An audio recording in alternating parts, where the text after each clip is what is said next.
Hello, and welcome to our New Schools Ignite virtual convening, Access and Shifting the Digital Divide in Early Childhood.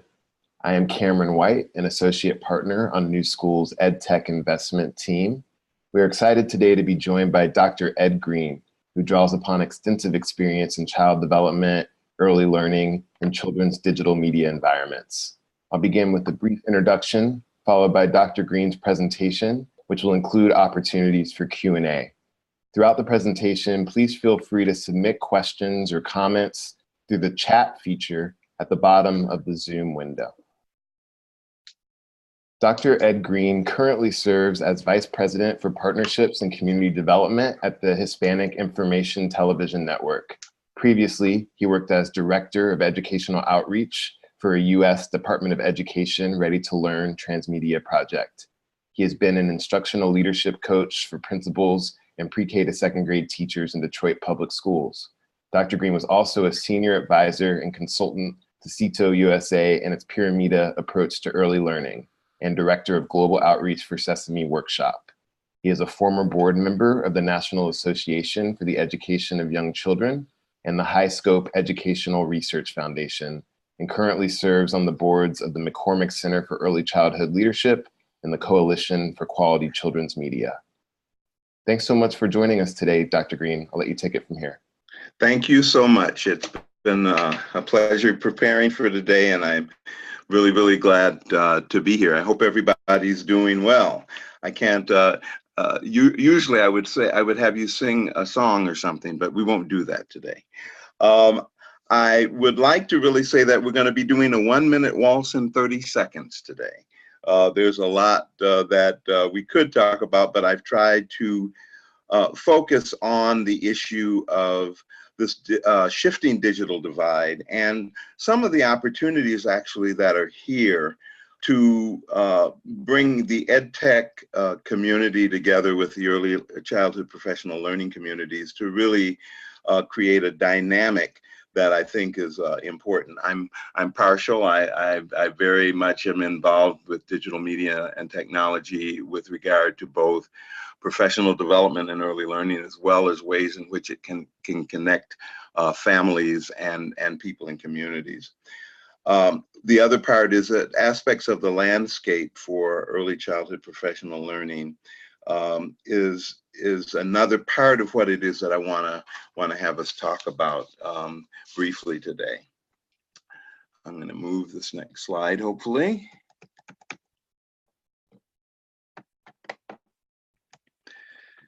You've heard that information. I wanted to just sort of divide this up so that we would have a chance to talk a little bit about some of your expectations and some of the ways in which you are currently engaged with the early childhood landscape, and then share some experiences that I've had with, particularly with this early childhood transmedia grant that we had with Ready to Learn, as a way to sort of give you a sense of where we did our work and how we attempted to look at bridging the ways in which programs and families, particularly from marginalized communities, have worked. And then look at some of the promising opportunities that are actually out there, especially with regard to some programs that you might not be aware of that are going on as we speak, such as with Head Start. And then I want to briefly just consider this notion of digital divides and what that means, and then look at the implications of our work for tech and PD as it relates to the early childhood workforce. And that's important to me because if in fact we're going to get our products and services into the hands of practitioners and others who are working with young children, particularly those under the age of 6, it's important to understand what that constitutes from the standpoint of the workforce. And then we'll just look at some resources that are available that I hope you'll be able to follow up with after this session on developmentally appropriate practices. And we'll have a chance for some for some questions. So I wanted to first find out, and this is where we're going to see if we can use the chat feature just very quickly. Were there any particular things that you were hoping to hear about or have presented today. And so if there are any of those particular kinds of things, maybe one thing that you had in the back of your mind, if you could go into your chat feature and just sort of put that in, that will be helpful. And then the other thing I'm going to ask you to do, as you're, if you actually have anything to type in terms of your expectations, I wanted to have you look at this list of different organizations and groups, because I feel that if the work that's done in actually creating and producing different types of media and materials for early childhood practitioners and families and children, it might be good to look at what some of those places are where the members of this community on the landscape of early care development and education live. So what I wanted you to do also, I don't see very many other things coming in, that's fine. How many people are aware of in that list, or maybe I'll put it this way, how many people are participants or members of at least 5 of the organizations or groups that are listed here?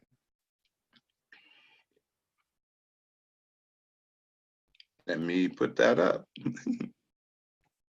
There it is. Sorry.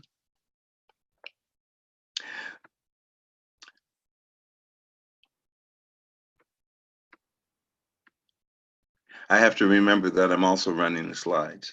So how many people, if you could just say, put a number in, are a participant in or know about 5 of these organizations, at least 5. Just put the number 5 if you've got a response that is related to that. And let me just sort of get a sense of what's there. And I'm going to run through these really quickly and then move on. Okay, got 2. And we have somebody who has actually 5 of the organizations. Great. 3. Good. So there's some familiarity I'm seeing already. The organizations that are listed here, for those who may not be familiar with them, are organizations that do in fact have discussions with both practitioners as well as in some of their position statements and publications having to do with the whole area of the use of technology and media. And many of them are specifically concerned about children and families who are language learners or children in poverty.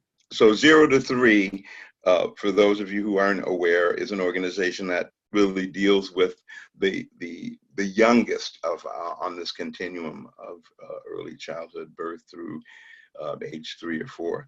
The National Association of Family Child Care.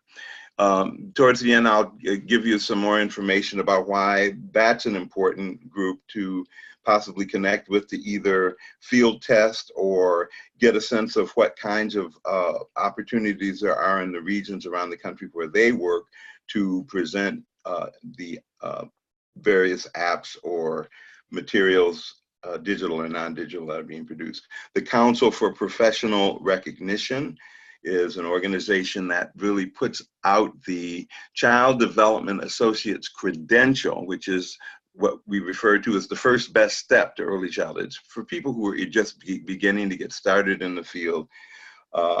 You're aware of NAYC, but for those of you who want to become more involved with people who are talking about the issues of technology, and particularly with respect to some of the standards that are related to the position statement that the Fred Rogers Center and NAYC developed, there is the Technology Interest Forum of NAYC. NBCDI, the National Black Child Development Institute, very concerned about the issues of children, youth, and families, and they too address issues having to do with different types of digital and non-digital, and are always open to having those individuals who are both producers of materials talk about their work as well as exhibit at conferences. Unidos US is an organization that's focused on the well-being of Latino children, and they too have many programs that they're involved in focusing in on the well-being of children and families. ISTE, I'm sure everybody on the list has some familiarity with ISTE and what they're involved in, but not very many people know about their SIG group. I've talked to folks that have not really been familiar with the early childhood special interest group of ISTE, which they're trying to get more participation in. So once again, that's a place where developers and producers might want to be involved. Aspira is another organization that you might want to check out that works with children and youth across the country through their various programs. Chispa, which is an after-school program that came out of the Miami Science Museum community, is also very much involved in using different forms of digital media and technology in their after-school programs and in their programs for early childhood. AERA, the Educational Research Association, which just had their conference here in New York, has an early childhood education SIG group that has begun to talk a little bit more about these issues. And then I put one down called BUILD, the quality rating systems that are being developed across the country include, some of them include the discussion of what kinds of practices and approaches are important to consider in terms of policies and regulations. And so the ways in which we use digital media and technology is also related to that. So I just wanted to put those out there to say that as we think about how to become engaged, especially with a cross-section of people who we want to reach, those are organizations whose members might really be able to help. I decided that one of the things that I would do is just put in a little bit of information about what the work is that we've been doing at the Hispanic Information and Telecommunications Network. The HITN, for short, is an organization, it's a nonprofit organization that is really focused on advancing, the educational, cultural, and socioeconomic aspirations of the Hispanic community, both in the United States and Puerto Rico.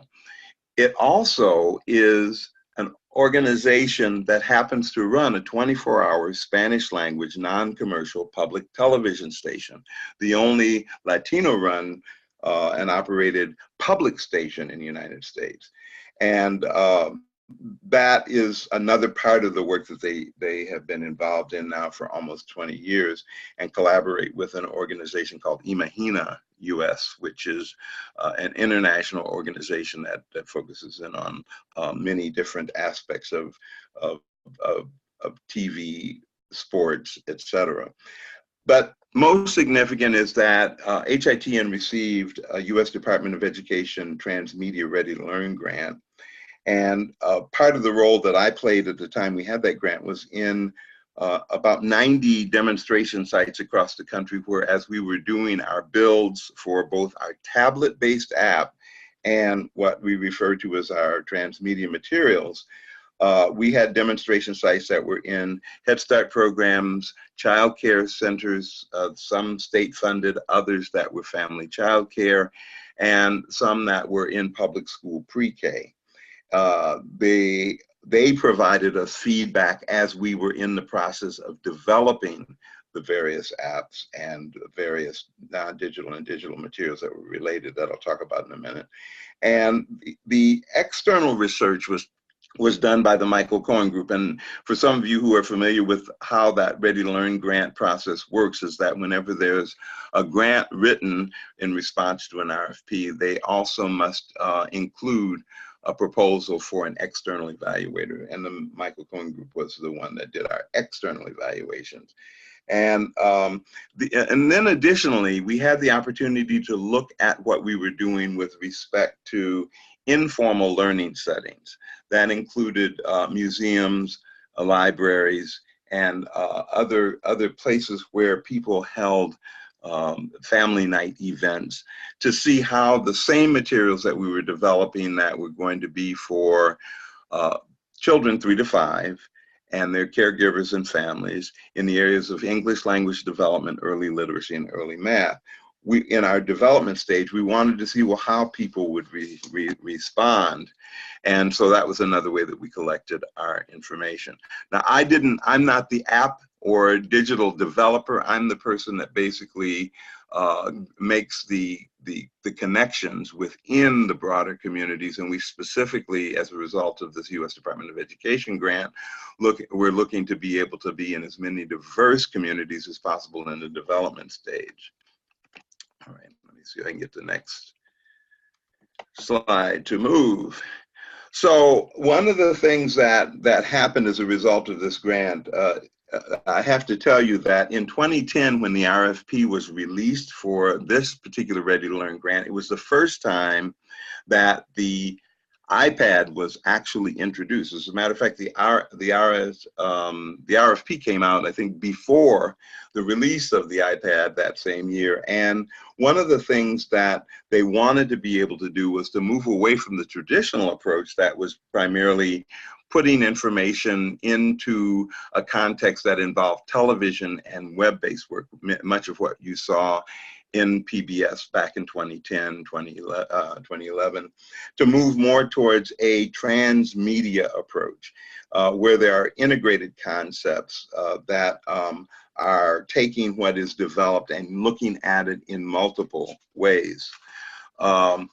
Just to give you an example of what those transmedia materials included, within each playground, which is what we called the actual focus area for what we were working on. So, and this one had to do with the theme of transportation, which of course goes along with things that go.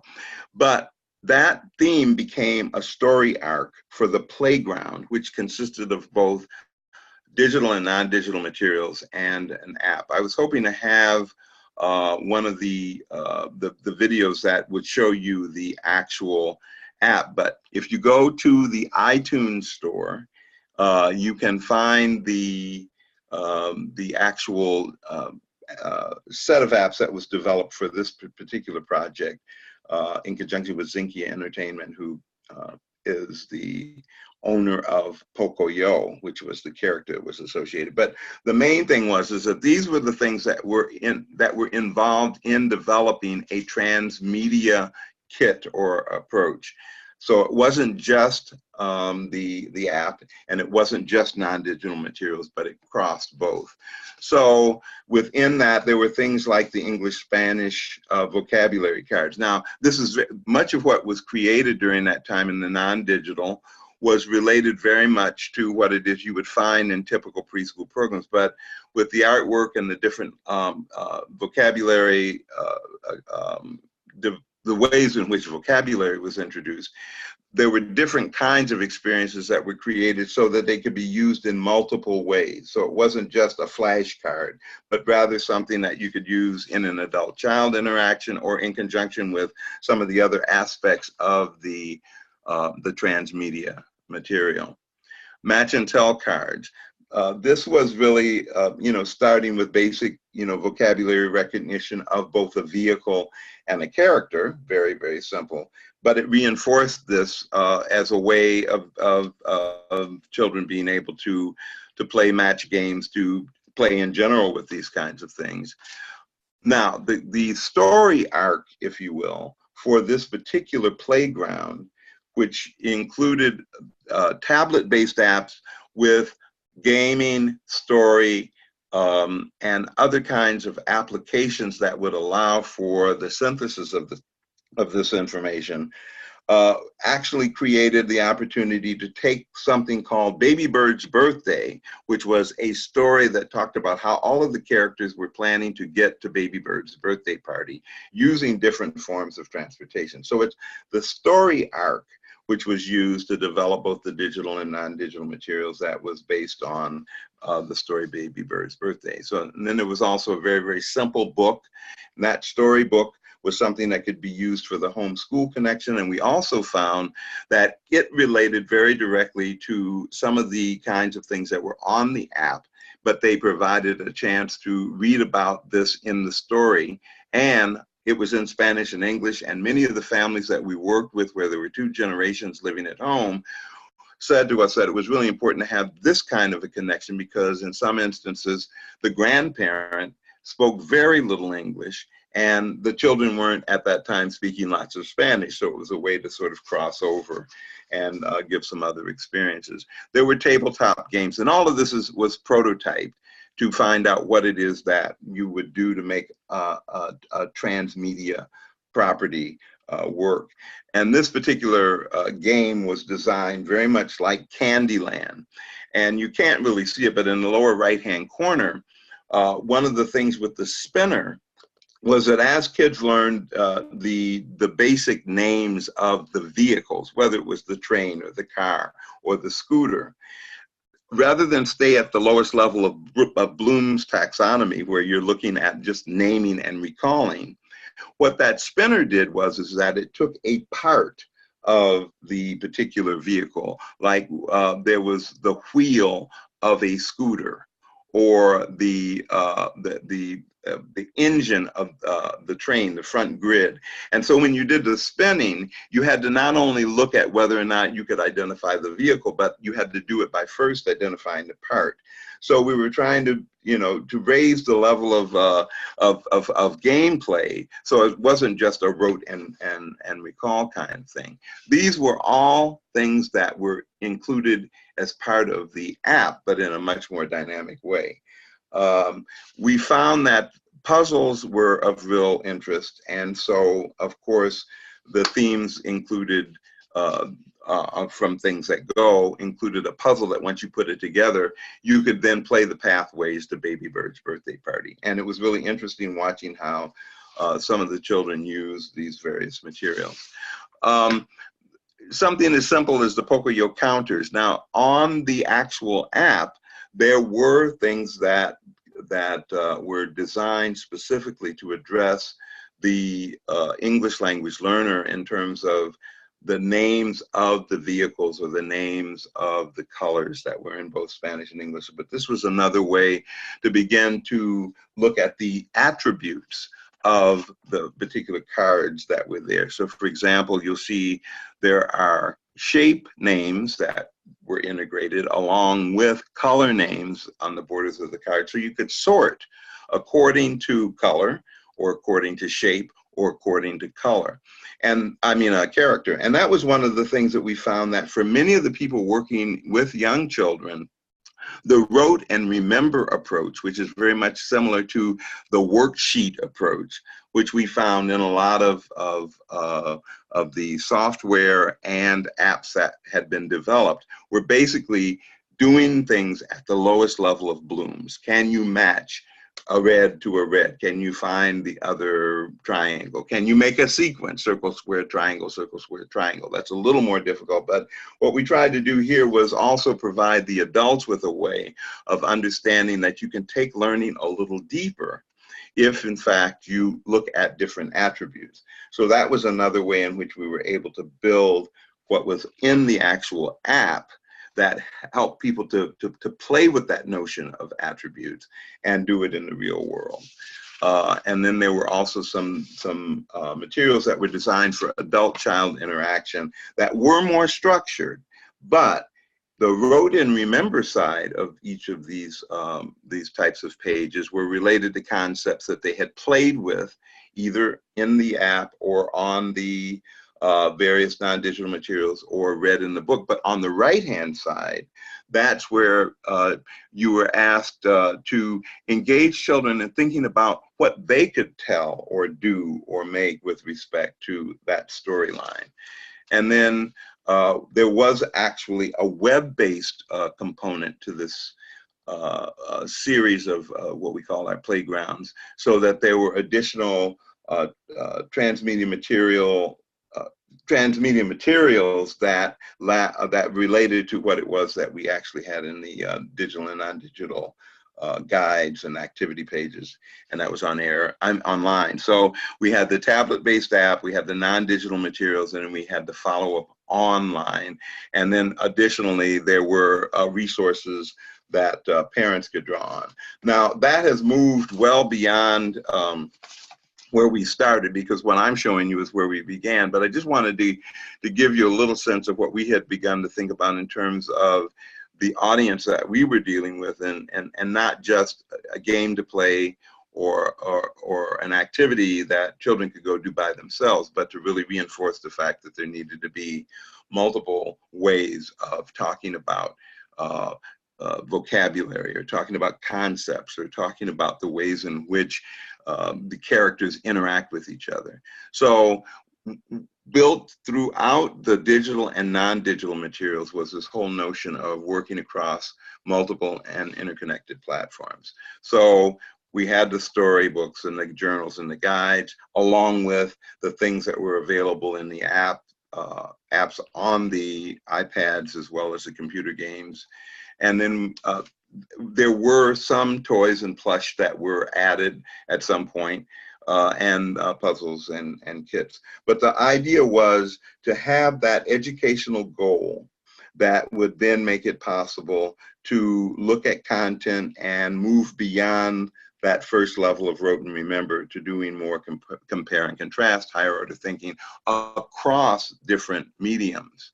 So that's basically, you know, what we were able to do by building on a story arc, and using the story arc as a way to then reinforce the English language learning skills, vocabulary, and early literacy skills with this particular app and non-digital materials. So no matter where you began with those materials, it was designed to be an integrated approach. So if you started with the big book and you'd never seen the tablet-based app, or you'd never seen any of the other pieces, it wouldn't matter, because the story arc manifests itself across all of these different parts.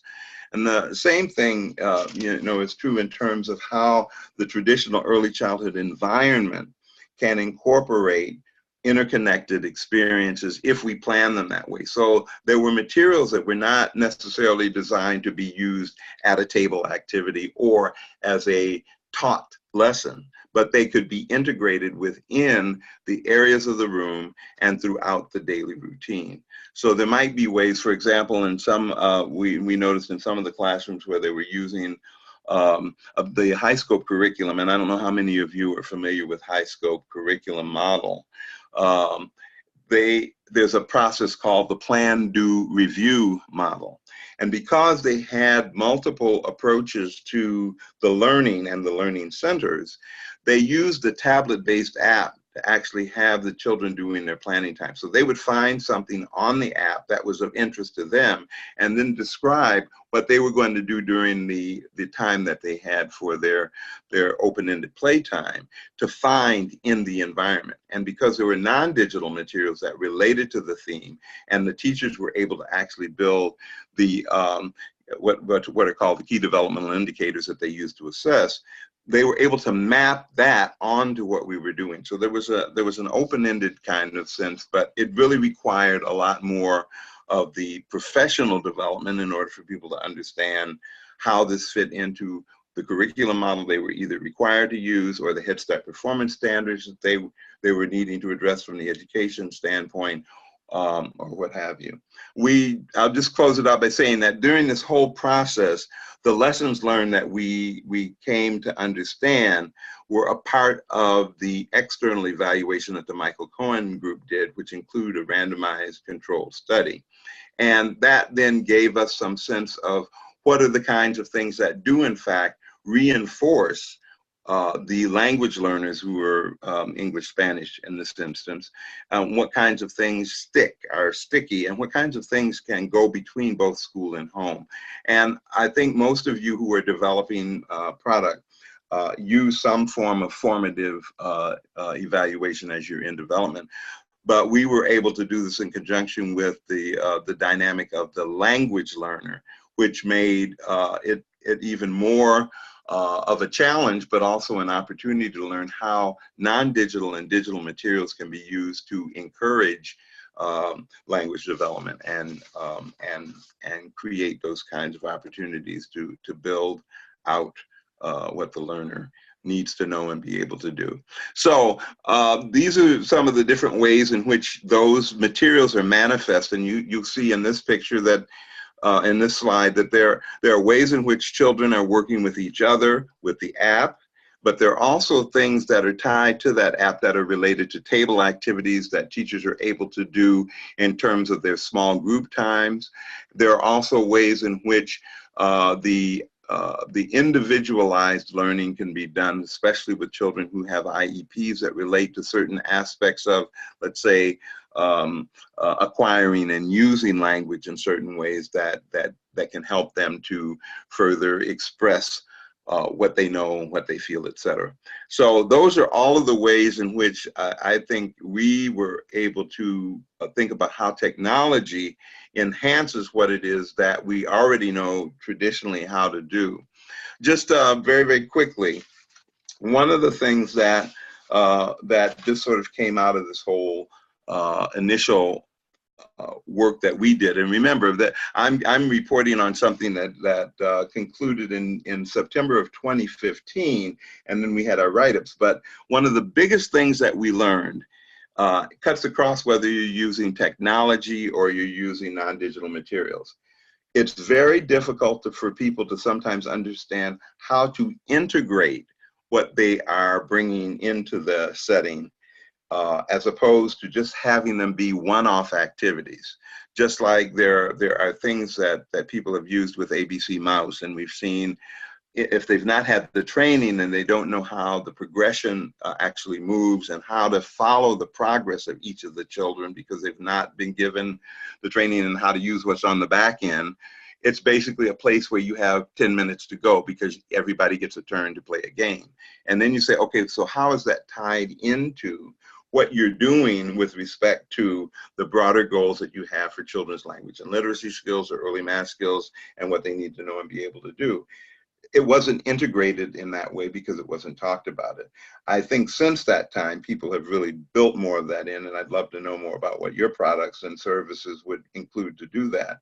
The other piece is that the thematic arc, this whole transmedia approach, what we found in our 90 demonstration classrooms was that people began to feel like there were ways they could take what they already knew or what they had already been doing with children and integrating it more effectively because we gave them permission for it not to be something that sits by itself that you use independently, but that you think about in terms of what are the real world experiences that tie into the knowledge and skill building that you want children to be engaged in, whether it's learning early number concept or whether it's learning how letters work as opposed to reading. You know, there are things that you can do with how letters work, and that's where the gaming elements have come in. Things that you can do in circle time activities with the recording function that we used extensively in all of our apps to get samples of children's telling of their own stories. And we also found out that tips and messages were really something that we were able to share with families because even if they didn't have access to a computer or to a tablet at home, the non-digital materials that were in Spanish and English in this particular instance were things that they could actually do to contribute to what children were learning and doing, but doing it in a way that they understood that this was helping that particular skill to be reinforced at home. And it was something that a parent could do. So it enabled people to see that there were things that they could do to contribute. I'm going to go up real quick and see if there are any questions that came up with the within the chat, and then I'll move on a little bit more.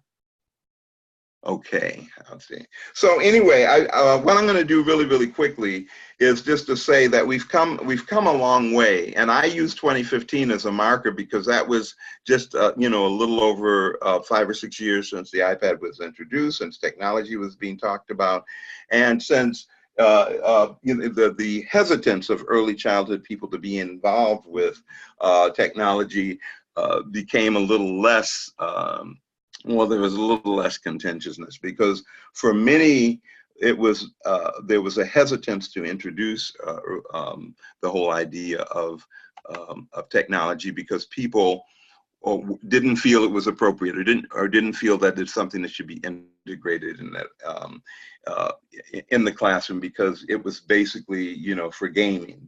It wasn't related to learning. But that switched. And one of the things that I wanted to make sure I included today was just the fact that Head Start programs in general may not all be using technology in the same ways. Some of them may be using them in a variety of ways, depending on the curriculum models they have. But the National Head Start Association is a group to pay attention to.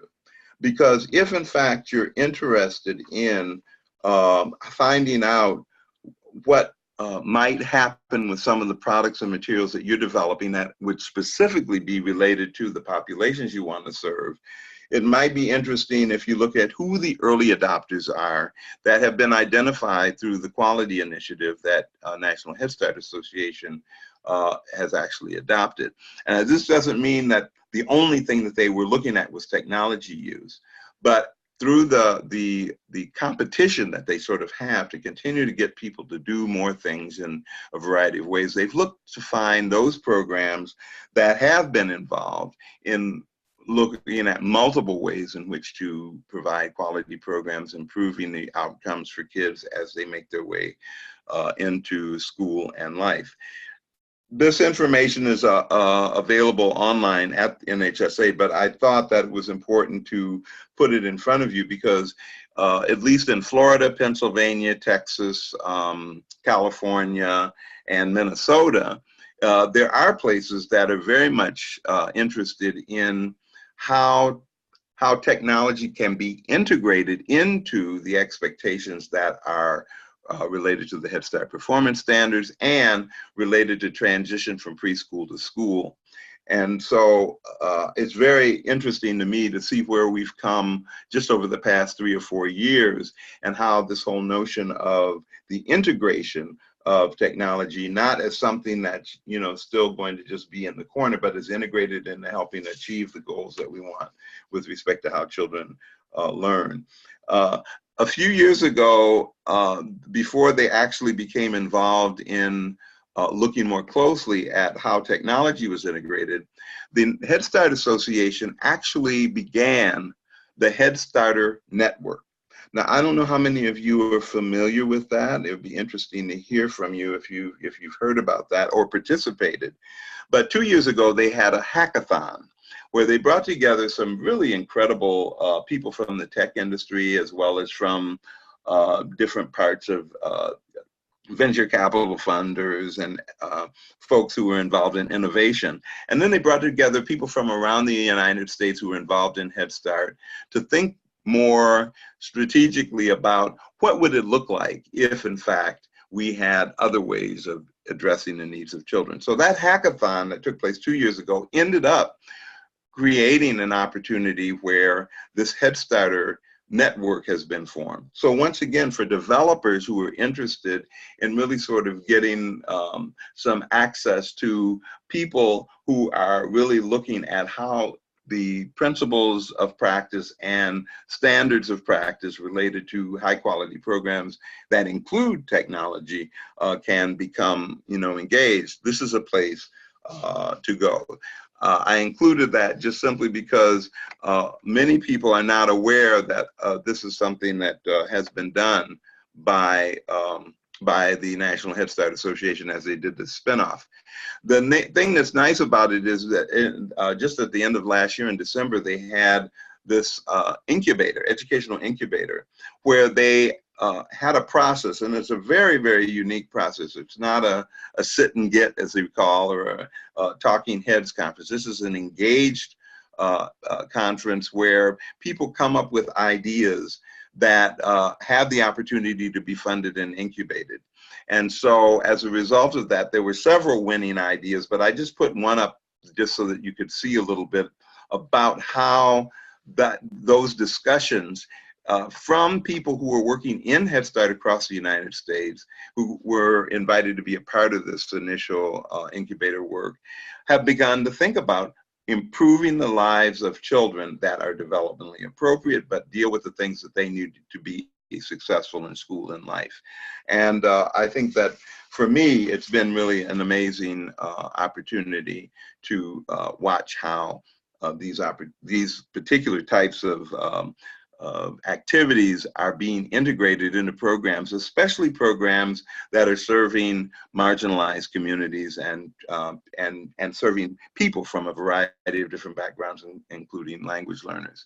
The other thing is that I didn't include the actual source, but there was a book that came out 2 years ago, Technology and Digital Media in the Early Years, which I know many of you are already familiar with, that Chip Donahue edited. I did the foreword to that book. And one of the projects in that book that they talk about is Comienza en Casa. It's a very unique program because they use technology as a way to deal with a couple of things. One was, what are the needs of immigrant families who are trying to create a life for themselves and their families so that they can be productive? And how can they use technology or their iPad to do things like their home finance and et cetera? The home visitor actually was engaged in helping them to do that. But then they did a study. The organization that provides this particular service did a study of the different types of apps that really do contribute to children's language and literacy development and other preschool readiness skills. And they help families to also see how they could use that same iPad to become involved in creating these opportunities to help children get ready for school. But what they really found is that as they engaged in conversations with families through their site visits, they found that the simple tip sheets and those kinds of things were worthwhile. But when you could create little short form videos and video vignettes that can also be on the iPad that shows how a parent is using a particular activity, 1.5 2-minute clip, they really got a lot of positive feedback about doing more than that. And Bonnie Blagojevich, who's featured in the book that Chip has, and also in one of the references that I have in this presentation, which you'll be able to go to, that Lisa Guernsey did, this program is featured. And Bonnie Blagojevich was working with that program, and her daughter is now, who's been a part of that program for several years, is now working with Ready Rosie. And I don't know if you're familiar with Ready Rosie, I won't go into that today, but that's another program that actually helps parents understand how to do things, how to use materials, and how to engage children by using short form video. And those short form videos are coming into their homes through of the different types of mobile phones, et cetera. So I just used that as another example, along with the National Head Start Association's work to create these Head Starter events as a way to say, really work with those organizations if you're trying to develop materials and get more access to those populations, because they can inform as well as provide an opportunity for distribution. Let me get out of this next one and move very quickly because we're running out of time. Okay. Just very quickly, I wanted to be able to say that there is hope and there are opportunities for lots of things that can be done to take the notion of what we're doing in technology and putting it into the context of programs that are serving a diverse group of folks. But we have to keep in mind that the digital divide that we used to talk about is a little bit different now. Many more people have access to devices, but they might not have access to the things that give them the ability to bring programs in unless they have Wi-Fi. So those packages that people have to buy are also oftentimes the things that keep them from being able to move forward. The implications for the early childhood workforce being addressed is something that I wanted to make sure we were paying attention to, because as we're developing different tools and whatever. We have to remember that the professional development is going to be extremely important.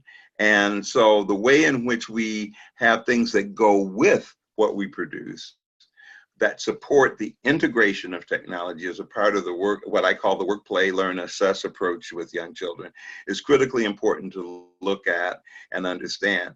For those of you who have been doing development, I know you're familiar with universal design for learning principles.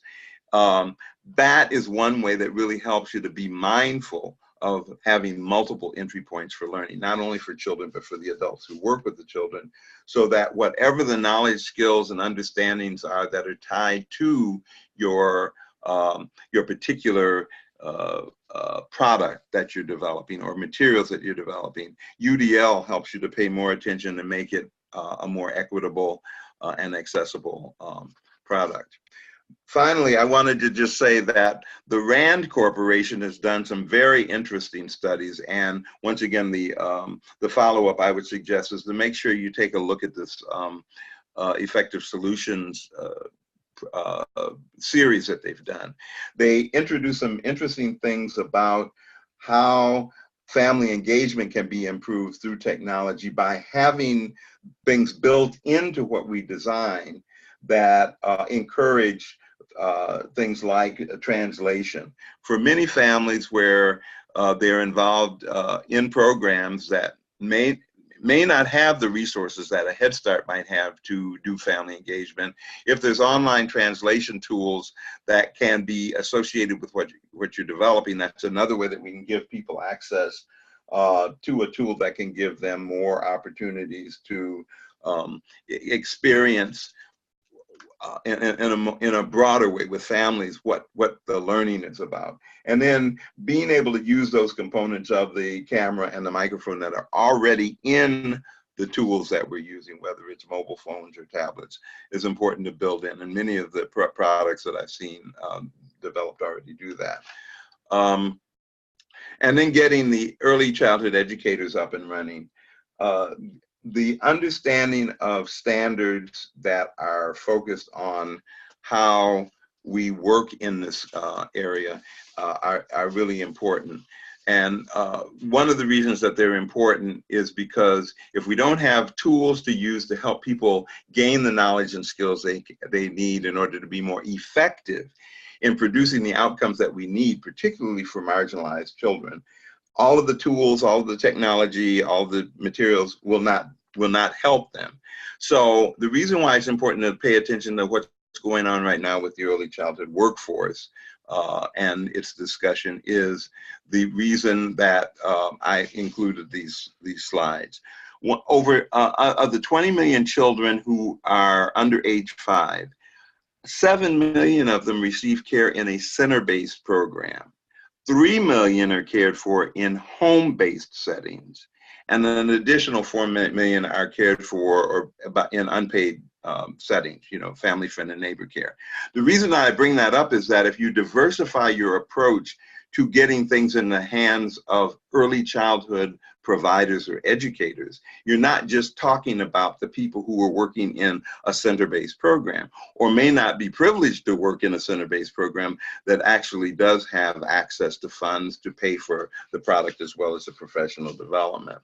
So because of this, we need to just keep in mind that there's a lot that we need to do to make professional development available using the technology, because when you think about center-based teachers who work 39 hours per week on average, those who are in home-based care are working even more. And the reason that I brought up the National Association of Family Child Care early on is that they're working to help people understand that they too are caring for children and want to have high quality professional development. And one of the ways to deliver that is through having things that are attached to the various digital materials and things that we develop that also keep them in mind. I just wanted to say one other thing, is that when you look at the participation in public support programs or welfare programs, over 46% of child care workers have to apply for and get those services in order to continue working in early childhood. So it's really a difficult kind of thing. And then finally, I did include some information that came out of the U.S. Department of Health and Human Services and U.S. Department of Education's work to help the conversation across those programs that are in schools and those programs that are in childcare and Head Start, to talk to each other about why it's important to look at these issues, because there is a divide between those individuals who work in public school programs and those that work in non-public school and community-based programs. The one thing that they did try to do in the last administration with Health and Human Services and the Department of Ed is to help bridge that divide, so that as we're developing new technologies, we're looking at ways that these can be applied and used by populations on both sides of the preschool to school continuum. And looking at developmentally appropriate practice is something that NAYC has been doing for years, but the position statement that was developed in conjunction with the Rogers Center is something that we really, really need to encourage everyone, whether they're producers or developers or whether they're practitioners, to use. And then Lisa Guernsey's book on screen time is one that I mentioned that has promising practices in it that really give you some ways of looking at how to be able to make sure that what you're developing is focused on the right thing: content, context, and the individual child. Those three things can be looked at simultaneously, along with when I mentioned the universal design for learning earlier on. And then, of course, the notion of using technology to help support the language development of language learners, as well as create ways for generations, two-generation families to have more ways of interacting with each other through bilingual materials, can be effectively put together by this approach that uses digital technology. And that's why UDL is something that I think is really, really important. And so I just wanted to leave with this notion that the discussion about technology with early learners is not as black and white as it might seem. There are multiple types of programs and settings. There are different levels of people and policies and practices that oversee what goes on in pre-K. And I think the work that the Department of Education and Department of Human Services was trying to get started is something that we should try to continue. So maybe there are ways that we can work with the early childhood practitioners, developers of technology, to really begin to think more about that. So as I said earlier on, it's sort of like the 1 minute waltz in 30 seconds, but I really wanted to make sure that the aspects of the landscape for early childhood professionals and its relationship to digital media and technology were looked at in a little different way, not just, how can we get things into the hands for people to purchase to use, but how do we get them into the hands of people to improve their practice as well as their confidence and competence in working with children and families. All right. I don't know whether any of that was helpful, but we'll give you a chance to have some questions. If you have them, please go to your chat and put them in. I will turn that back over to our facilitators online to get any more questions to me or have any more discussions that Great. Well, thanks so much, Dr. Green. If you have questions, please go ahead and submit those in the chat window. I see a question about the slides. We will be sending out a copy of the slides along with the recording. And then it looks like Stephanie from Gary Community has had some experience working with National Head Start. Stephanie, if you still want to make a comment, I'm going to unmute your line here. Yes, please.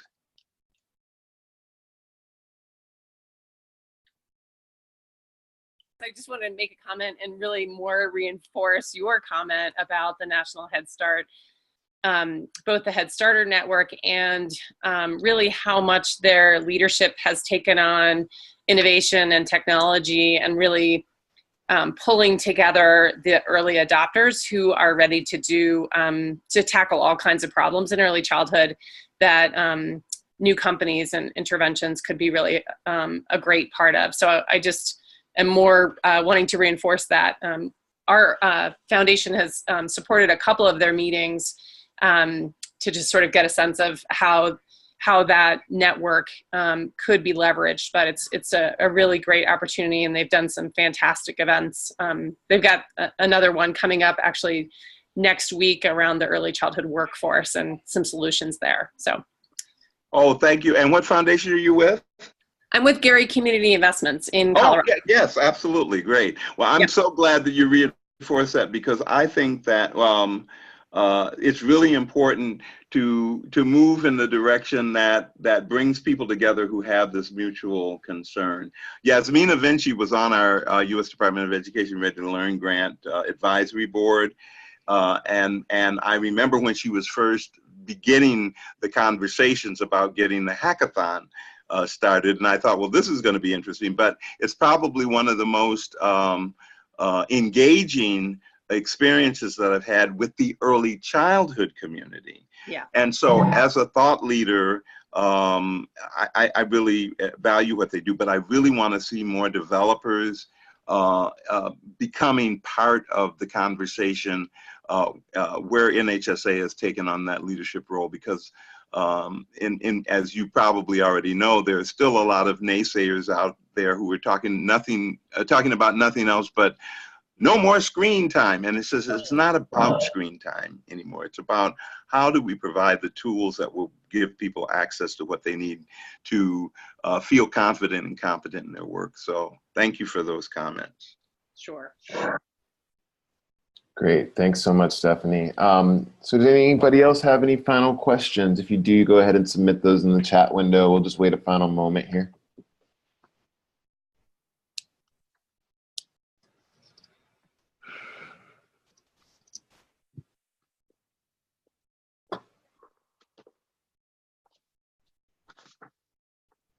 Okay.